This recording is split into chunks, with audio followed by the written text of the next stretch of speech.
माँ हुई प्रेग्नेंट। रूही, आज इतना लेट हो गई तू? मम्मी, डॉग्स को खाना खिलाने गई थी। रास्ते में देखा एक कैट का पाँव टूटा हुआ था, तो उसको डॉक्टर के पास ले गई और इलाज में इतना टाइम लग गया। सबकी फिक्र है तुझे, खुद की फिक्र छोड़ के मुंह हाथ धो ले जा। जान तो जान होती है ना माँ, इंसान की हो या जानवर की। अरे मेरी जान, अब नहा ले जाकर, कपड़े बहुत गंदे हो गए हैं। दादू, आपको भी चलना चाहिए था। वो कैट इतनी क्यूट थी, क्या बताऊं। तुझसे भी क्यूट? मुझसे तो ज्यादा क्यूट थी, पर आपसे ज्यादा नहीं दादू। कॉलेज के आखिरी साल में है, पर इसका बस चले तो दादाजी की गोद से ना उतरे। दादाजी की लाडली। पापा, आप तो बस जलते हो कि दादाजी आपके पापा होते हुए भी मुझसे इतना लाड करते हैं। ऐसा ही समझ लो, मुझसे तो कोई लाड ही नहीं करता। अच्छा। रात को सोते वक्त मम्मी और पापा थोड़े परेशान हैं। लोग क्या कहेंगे कि बेटी की शादी की उम्र है और ये लोग बच्चा पैदा कर रहे हैं। अब हो क्या तो क्या करे। देखो, भले कितनी ही उम्र हो, लेकिन हम ये बच्चा नहीं गिराएंगे, कह देती हूं मैं। अरे कल पेट बड़ा होगा तो रूही पूछेगी कि ये सब क्या है। फिर बाहर वाले क्या बोलते हैं, इससे ज्यादा जरूरी ये सोचना भी है कि रूही क्या बोलेगी।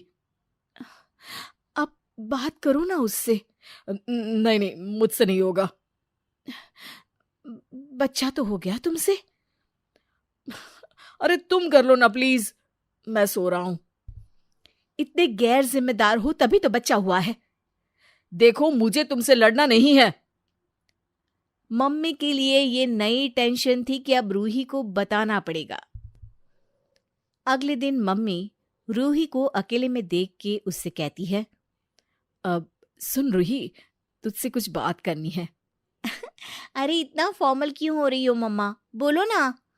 अब अपने घर। हाँ, मतलब ना, मेरे पेट में गुड़गुड़ हो रही है। अरे शर्मा क्यों रही हैं आप। रुकिए, मैं अभी चूरन लेकर आती हूँ आपके लिए। अरे तू समझ नहीं रही है। तो फिर समझाओ ना मुझे। बेटा, अपने घर एक मेहमान आने वाला है। यार नहीं, आपके मेहमान आकर ना मेरे रिश्ते की बात करने लगते हैं। मत बुलाओ ना किसी को। अरे कोई ऐसा वैसा मेहमान नहीं है, मतलब नया मेहमान। नया मेहमान? मम्मी क्या यार, थोड़े दिन बाद बुला लो ना, मेरे एग्जाम्स भी आने वाले हैं। रूही, मेरा मतलब है कि तेरा छोटा भाई आने वाला है। आर्यन, चाचा का लड़का, उसे तो बिल्कुल मत बुलाओ, वो मुझे बहुत परेशान करता है। रूही, मैं प्रेग्नेंट हूं।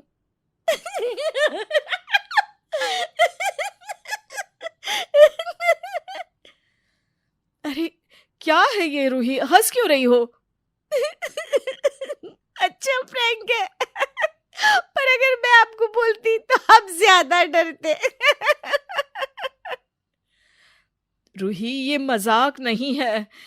काश मजाक होता तो सब हंस के खत्म हो जाता। मम्मी, आप ऐसा कैसे कर सकती हो। मैंने अकेले ने कुछ नहीं किया, तेरे पापा का भी हाथ है इसमें। अरे पर सब हंसेंगे ना मुझ पर। ये मेरी शादी की उम्र है और हनीमून आपका खत्म नहीं हो रहा। जो भी है, आपके पेट में उसकी छुट्टी कर दो कैसे भी। मम्मी को ये बात बुरी लगती है तो वहां से उठकर वो चली जाती है। अगले दिन रूही किचन में अपने लिए पोहे बना रही है। अरे यार, आज तो अंडा चिकन पनीर मिल जाए तो आत्मा को शांति मिल जाए। मुर्गी की आत्मा को भी शांति मिल जाएगी। आपको पता है ना, अपने घर में नॉनवेज नहीं खाते। क्यों? क्योंकि मैं एनिमल एक्टिविस्ट हूँ। जानवरों में भी जान होती है। हाँ पता है, और जान तो जान होती है, चाहे इंसान की हो या जानवर की। हाँ तो जो बच्चा तुम्हारी माँ के पेट में है, उसकी जान का क्या है? उसको जाने दे। दादाजी की बात सुन के रूही वहां खड़ी रह जाती है और एक गहरी सोच में चली जाती है। आपको कैसे पता ये सब दादू? तेरे पापा ने बताया। जब तेरी माँ अपनी बेटी को बताने की हिम्मत कर सकती है तो तेरा बाप अपने बाप को बताने की हिम्मत कर ही सकता है। मैं तो घर में नए मेहमान के लिए तैयार हूं, तू देख ले। जमाने की फिक्र है या घर वालों की खुशी की? रूही वहां से सीधे घर से बाहर चली जाती है। सबको लगता है कि रूही पर दादाजी की बात का कोई असर नहीं हुआ है, पर वो थोड़ी देर बाद वापस लौटती है। अरे इतने सारे खिलौने! मेहमान आ रहा है ना, तो तैयारी तो करनी पड़ेगी ना दादू। मम्मी और पापा रूही की बात सुन के उसे खुशी से गले लगा लेते हैं और सब खुशी खुशी नए बच्चे का इंतजार करने लगते हैं।